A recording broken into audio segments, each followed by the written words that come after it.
Good morning. Let me test the sound, see how it works today.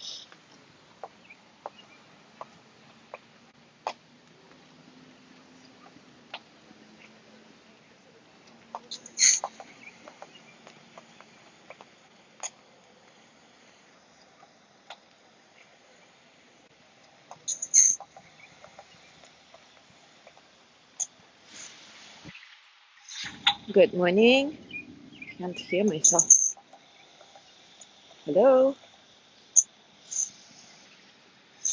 Good morning. Can't hear myself. Hello. Good morning.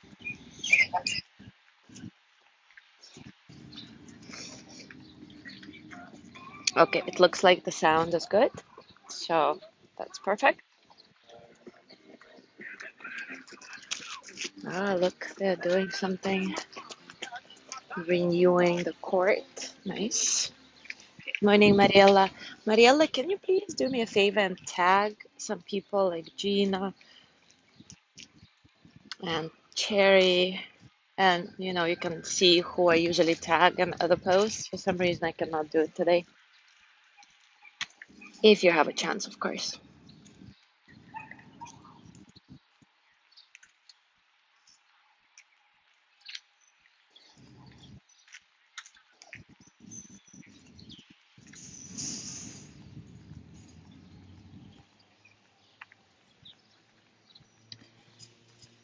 Good morning, Jana. Good morning, Leo. Good morning, Yani. If anybody has a chance to tag other people who we usually tag, it would be great. Because again, Facebook is not giving me this opportunity on my other phone. I really, it's just so funny how certain things don't work consistently every other day. Like, what's different today from yesterday? Anyway, here's our birdie. Good morning, Gina. Ah, look at this bird, so cute. This is, I don't know if you can see, thank you, Leo. This is, I don't know if you can see the duck there, so colorful. Really, such a pretty, pretty place, my goodness.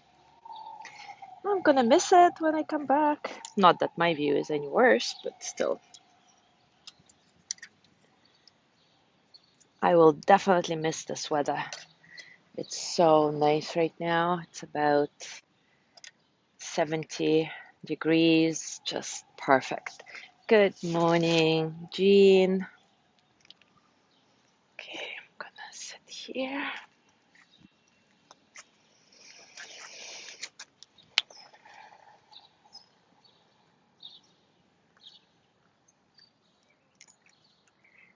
See? No. Sorry for all this wobbling. I'm trying to figure it out. Oh, I should take a picture of the rocks that I usually try to set up the phone on. They are not even, hence all the wobbling.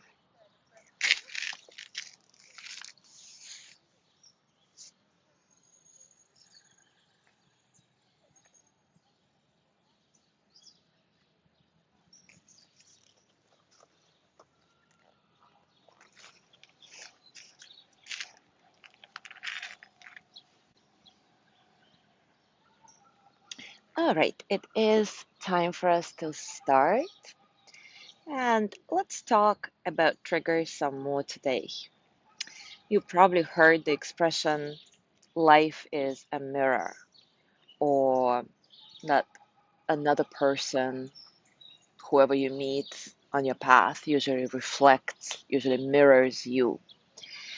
And of course, there are a million interpretations of this expression. My favorite interpretation as of late, in the context of Ho'oponopono, is that life is a mirror because it reflects back to you what it is inside you that needs healing. In other words, it reflects back to you whatever is triggering. So once more, I want to bring your attention to the fact that all things and situations in and of themselves are really neutral, and it's our perception that gives it color and weight. It's our perception that either turns them into joyous, sad, annoying, ridiculous events, or keeps them neutral, just the way they are. For example, for the longest time, I used to be super frustrated by people coming in late to a yoga class. Because in my culture, being late is generally frowned upon and considered to be disrespectful. And plus, my mom was always late, yada, yada, yada. So, not important. Doesn't matter what the story behind my frustration was, but the bottom line is I took it really personally. Over the time, though, with the help of my own practice and, well, let's face it, a lot of exposure therapy, I finally realized that somebody being late to class can have a million different reasons that have absolutely nothing to do with disrespect in general or disrespecting me personally. And so one day, I just didn't get triggered by it anymore because I understood the essence of the event. It's neutral, it's me who was coloring it this way. And it felt so liberating. So much energy was suddenly freed up, so much time, all because I didn't spend my resources anymore ruminating on the subject. Finally, I'm able to see an event of somebody being late to class as completely neutral. And I have a completely neutral response to it. And in fact, when people say, like, oh, can I come in late? Or they look apologetic, of course you can, because there is a million reasons. It's much better to come to class than not to come at all because you are afraid of looking a certain way, you're afraid to bother other people, etc. And so whenever I see other people, other students in the classroom getting frustrated about somebody being late, I actually try to remind them to treat this as part of their practice. Welcome the frustration, realize that the trigger is within you and clear it, shedding the shackles of your own perception. In other words, again, learn to love your triggers because they shine the light on those parts of you that still need healing.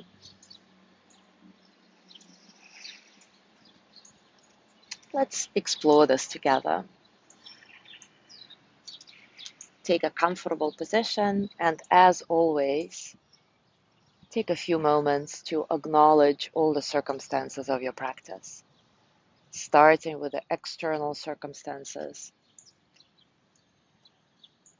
Notice the sounds, the sensations of the world around you. And remember to include the external circumstances of all of us in your consideration. All of us who are doing this practice together,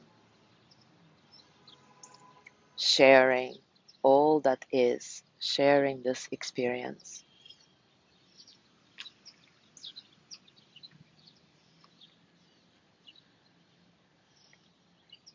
And as always, gradually start zooming in on your inner world, noticing your physical sensations, your thoughts, your emotions, the way it feels to be you today.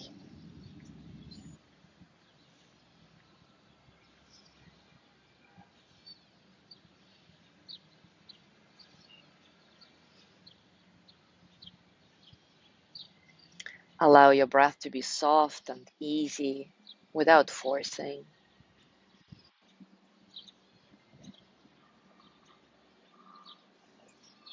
And invite effortlessness into your body, softening from the inside out.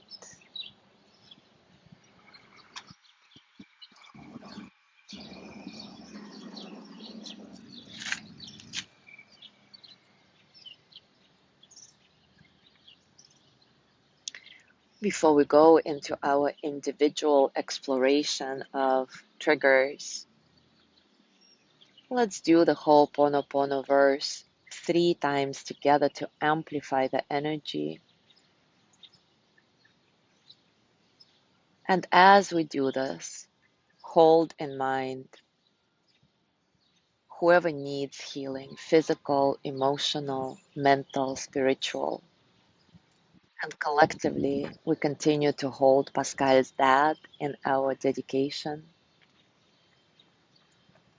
And the latest update on him is that things are going really well while considering the circumstances.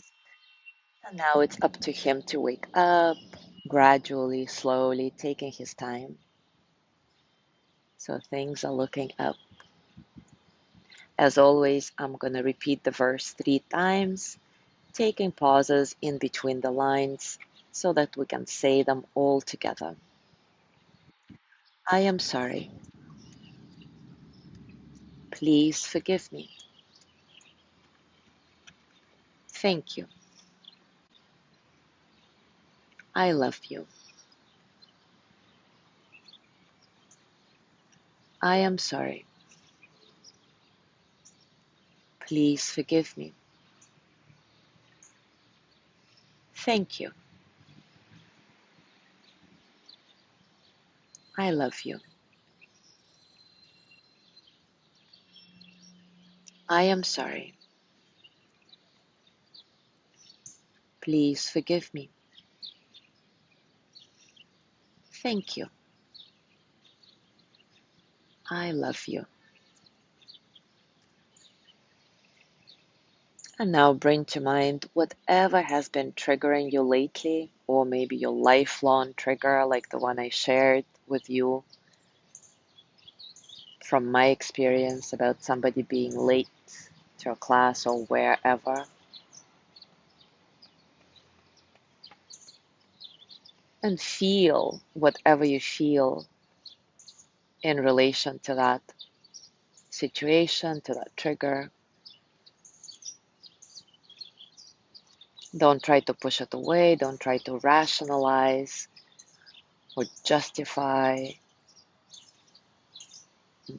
Don't try to sound right. Because again, like for example, in my case, well, a lot of people will argue, yes, yes, it is disrespectful. Yes, it is disrespectful to be late. But really, was it serving me? Like I was the one spending all this energy on being frustrated.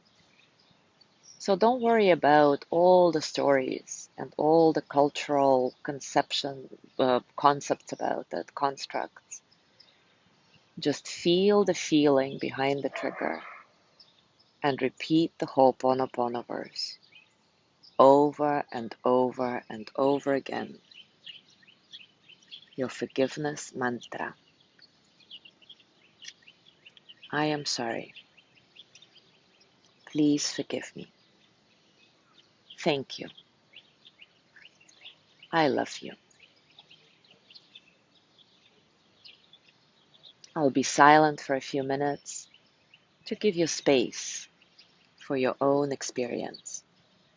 I'll just remind you that every time you notice that you've been distracted, simply come back to your mantra.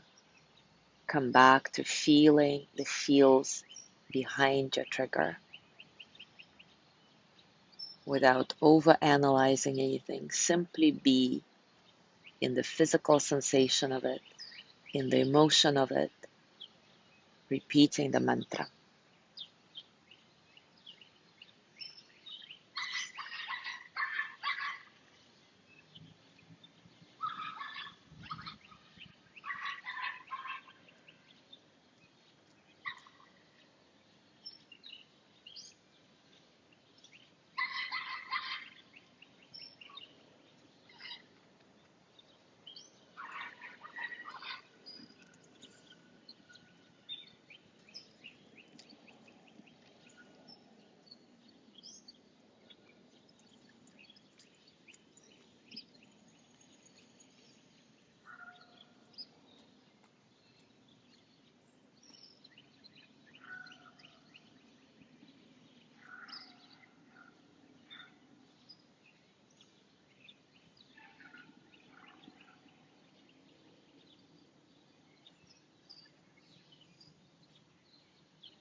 Do the verse 3 more times, and then take a few moments to scan your body and notice how you're feeling about this trigger right now.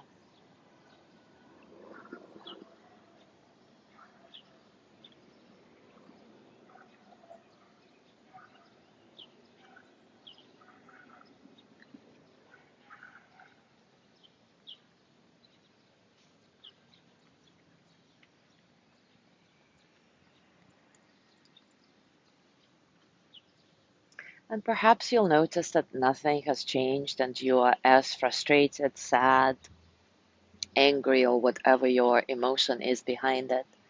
It's okay. We just did a couple of minutes. Trust the process and trust that just freeing yourself from this energy of ruminating, from the energy of um, trying to be right, and simply forgiving that, well, whatever it is that triggers you, not condoning the behavior, the event, what the person, but forgiving that this is okay, and realizing that this is neutral is going to really liberate you. To complete our practice, I want to share a poem by Donna Folds that's called Healing Happens. The unseen, unloved, unconscious aspects of my being let themselves be glimpsed in dreams and drive my behavior from behind the scenes. They rise into the light only when the time is right. Learning to stay still and not react when I'm filled with memories or moods has been a challenge and a choice. Slowly, these inner knots are letting go. Slowly, old conditioning dissolves to leave me freer than before. The mystery calls me forward, and healing happens, even when I cannot say for certain what exactly is healed. Thank you so much for being here today.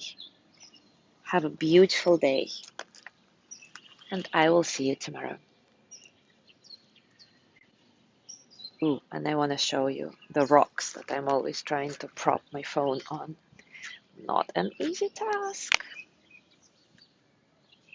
And I'm always afraid that my brand new phone is gonna fall into the water. But it hasn't happened, and I hope it won't. Anyway, have a good day. Bye.